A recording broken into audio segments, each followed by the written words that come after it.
유적 가장 아래층의 묘실은 생각했던 것만큼 어둡거나 낙지 않았다. 묘실 중앙에는 화려한 벽화로 둘러싸인 사람 모양의 황금관 2개가 나란히 놓여있다. 이곳은 마치 봉인된 지하 궁전 같다. 마치 1000년 전으로 시간여행으로 느낌이다. 다만 모퉁이에 진열된 시험관 선반이 묘실 분위기와 어울리지 않아 이질감이 느껴진다. 여길 다 찾아오다니 정말 드문 일이군요. 수염난 남자가 금관 뒤에서 걸어 나온다. 그의 실험복은 얼룩덜룩한 회백색으로 오랫동안 갈아입지 않은 듯하다. 이 남자가 바로 우리가 찾던 랄프다. 우리 예상이 맞았나 보네요. 여기 숨어 있었어요. 경찰이 고대 유적 훼손 우려 때문에 섣불리 수색하지 못하는 걸 알고 줄곧 여기에 숨어 있었군요. 유감이지만 틀렸어요. 난 숨지 않았어요. 멍청한 경찰들이 날 찾아올 배짱이 없었던 거지. 왜 헤프라이트가 부활했다는 유언비어로 남의 재산을 편취한 거죠? 난 사기친 적 없어요. 난 진실만을 말했다고요. 가짜 성수를 이용해 악의적으로 타인의 재산을 편취한 정황이 명확한데 이래도 사기가 아니라고요? 그 성수는 평범한 세포 영양제예요. 마신다고 죽는 것도 아닌데. 다시 말해서 날 믿는 대가로 그들이 원하는 기적을 만들어준 거예요. 서로 도움을 준 거지 이걸 갖고 사기라고 하면 안 되죠. 랄프의 냉정한 말을 듣고 나니 가슴속이 싸늘해진다. 그는 자기 자신이 인간을 초월한 존재라고 생각하고 있는 것 같다. 다른 사람들을 짓밟으며 자신의 소망을 만족시키기 위한 디딤돌로 사용하려고 한 것이다. 헤프라이트는 부활할 수 없어요. 당신이 말한 기적은 다 엉터리에 불과해요. 허튼 소리. 헤프라이트는 살아날 거예요. 내가 직접 만들어낼 거라고. 여기 널린 실험 기구들은 랄프 교수님의 새로운 실험을 방해한 것 같네요. 아니요. 제때 잘 오셨습니다. 그가 준 데이터가 정확하다면 오늘의 실험은 성공할 거예요. 여러분은 시대를 초월한 산증인이 될 것입니다.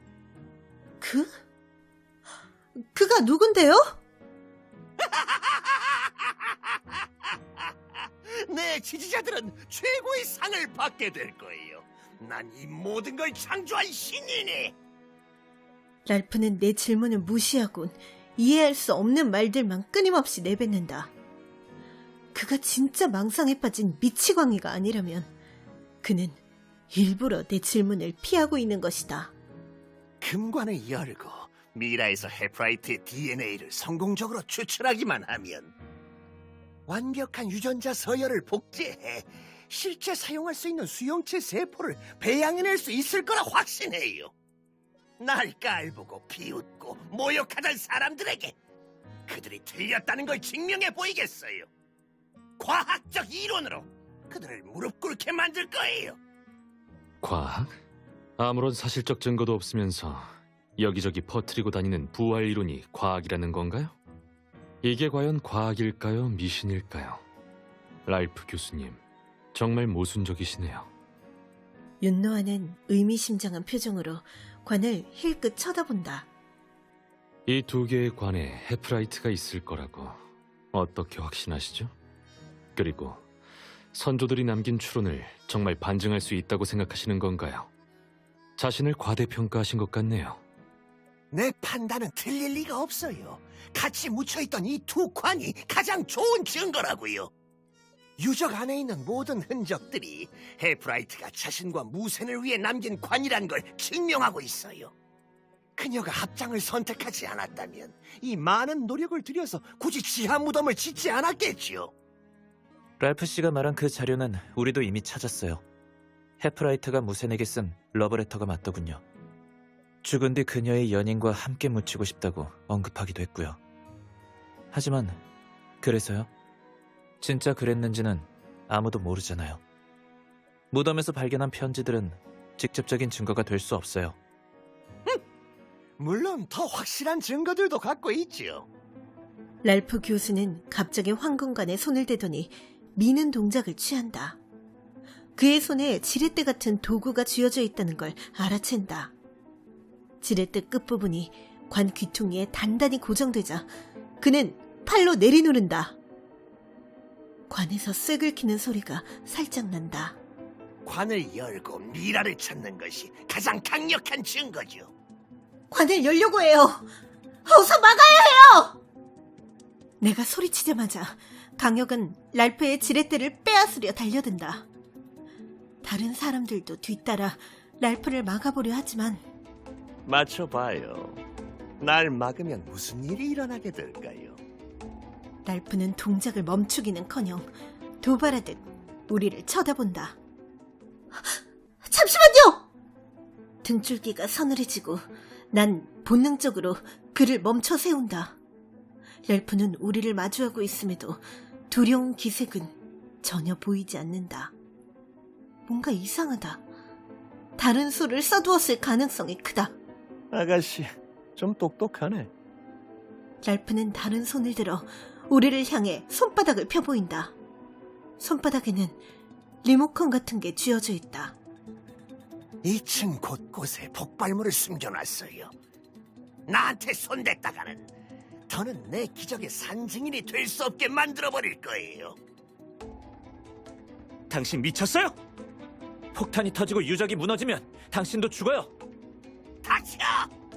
당신들은 내가 이대로 나가 평생을 감옥에서 썩길 바라고 있잖아. 그러느니 차라리 죽는 게 나아. 진짜인가? 거짓말하고 있는 거 아니야? 이렇게 나 스스로를 위로해보지만 이 생각은 1초 만에 사라진다. 랄프에게는 그 무엇보다 그의 오만한 집념을 실현하는 것이 가장 중요하기 때문에 그는 두려울 게 없을 것이다. 반면 우리에게 이것은 무법자와의 도박이다. 주변에 폭탄이 있는지 없는지 아무도 모른다. 거짓말일 수도 있지만 진짜 폭탄을 설치해뒀을 수도 있다. 그는 우리가 경솔하게 행동하길 바라고 있을 것이다. 정말 미친 도박꾼이군요. 어디 한번 해보시죠. 당신이 믿는 파라오가 당신을 지켜줄지 아니면 배신할지. 랄프가 지렛대를 힘껏 내리누른다. 황금관의 뚜껑이 한쪽으로 기운다. 인간만이 인간을 배신하죠. 신께서는 절대 그러지 않을 거예요. 그가 다시 힘을 주자 관뚜껑이 떨어져 나가고 마침내 틈이 보인다. 랄프는 지렛대를 던지고 관으로 달려들더니 두꺼운 장갑을 낀 손을 집어넣는다. 나의 파라오시여, 나의 신이시여, 나의... 랄프는 중심을 잃고 바닥에 털썩 주저앉는다. 그가 멈춘다. 열린 관 안에는 아무것도 없다. 아니야, 그럴 리 없어. 몇 초간 정적이 흐른 후 랄프는 다른 관을 향해 달려들어 다시 뚜껑을 연다. 하지만 이번에는 완전히 이성을 잃어버린다. 관뚜껑이 간신히 열리자 그는 참지 못하고 손으로 틈이 보일 때까지 힘껏 밀어낸다. 희미한 빛을 통해 내려다보니 금관 안에 미라가 있긴 하다. 하지만 여자는 아니다. 실망했나요? 말도 안 돼. 내가 틀릴 리 없어. 그럴 리 없다고. 랄프는 울부짖더니 그 자리에서 주저앉는다. 눈물이 붉어진 뺨을 타고 흘러내린다. 불가능한 건 없어요. 이 석실에 들어오기 전부터 교수님의 계획은 실패할 줄 알았거든요. 자아도취에 빠져 자신의 생각대로만 행동하니 실패할 수밖에 없죠. 그리고 진실은 윤노아는 주위를 둘러보더니 끝내 내게 시선을 고정한다. 말해줘야 할까요? 네, 제가 말할게요.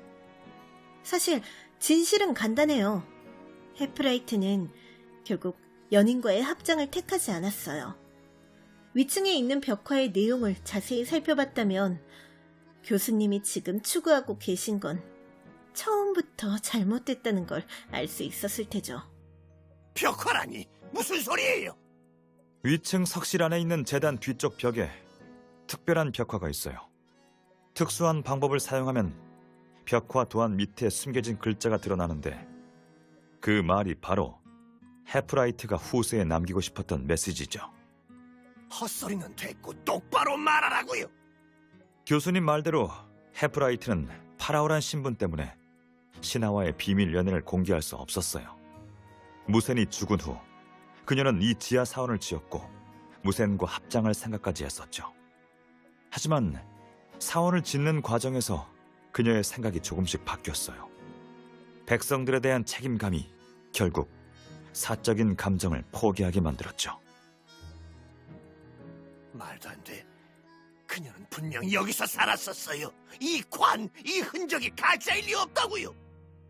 헤프라이트에 대해 오랫동안 조사했으면서도 그녀의 인간성에 대해선 아무것도 모르시는군요. 파라오가 된 그날부터 그녀의 생명은 그녀만의 것이 아니었어요. 개인적인 감정을 논하기 전에 헤프라이트는 파라오로서의 이성을 갖고 있었죠. 그래서 그녀는 이곳을 떠나 파라오로서의 직책을 다하기로 결정했어요.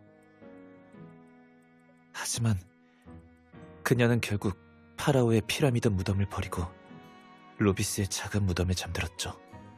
자신의 감정을 헤아린 끝에 내린 결정이 아닐까 싶어요. 이 모든 건 벽화에 낱낱이 새겨져 있어요. 교수님이 발견하지 못했을 뿐이죠. 헤프라이트는 집념을 버리고 자신의 삶으로 돌아갔어요.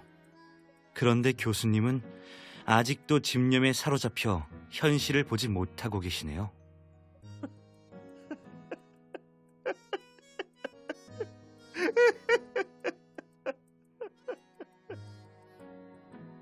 우리의 말에 자극을 받은 것 같다. 분노, 놀라움, 불쾌감, 수치심. 랄프의 얼굴에는 온갖 감정들이 뒤섞여 있다. 결국 이 감정들은 섬뜩한 미소로 바뀐다. 근육을 움직여 입꼬리를 올리지만 나뭇가지를 당기는 것처럼 뻣뻣하다. 됐어. 끝내자. 눈앞에서 곡선이 그려지더니 하얀 물건이 랄프의 손에서 떨어져 나간다. 랄프가 계속 쥐고 있던 리모컨이다. 조심하세요! 내가 소리치자 랄프와 가장 가까이 있던 강혁이 떨어지는 리모컨을 잡으려 달려든다. 유신우와 백은우는 거의 동시에 달려들어 랄프를 단단히 제압한다. 판을 뒤집을 기회는 더 이상 없으니 이만 포기하시죠. 혁아, 그 리모컨... 멀쩡해. 걱정 마. 강혁은 방금 잡은 리모컨을 들어 보인다. 나는 안도의 한숨을 내쉰다. 리모컨이 진짜든 가짜든 그 누구도 다치지만 않으면 문제 없을 것이다. 아리아 씨에게 알렸으니 카이 및 경찰이 곧 전문 인력을 보낼 거예요. 네. 그럼 일단 랄프를 데리고 나갈까요? 이 무덤에는 귀중한 유물들이 많아요. 더 이상 훼손을 해선 안 돼요. 나의 말에 모두가 빠르게 수긍한다. 백은우와 윤노아는 계속 유적 위층에 있는 경찰과 연락을 취한다. 유신우와 강혁은 혹시 모를 위협에 대비해 랄프의 일거수일투족을 감시한다. 계획을 짠 것도 아닌데 우리는 죽이 척척 맞는다. 이게 바로 팀워크겠지? 좋네. 이제야 조마조마했던 마음이 안정을 되찾는다.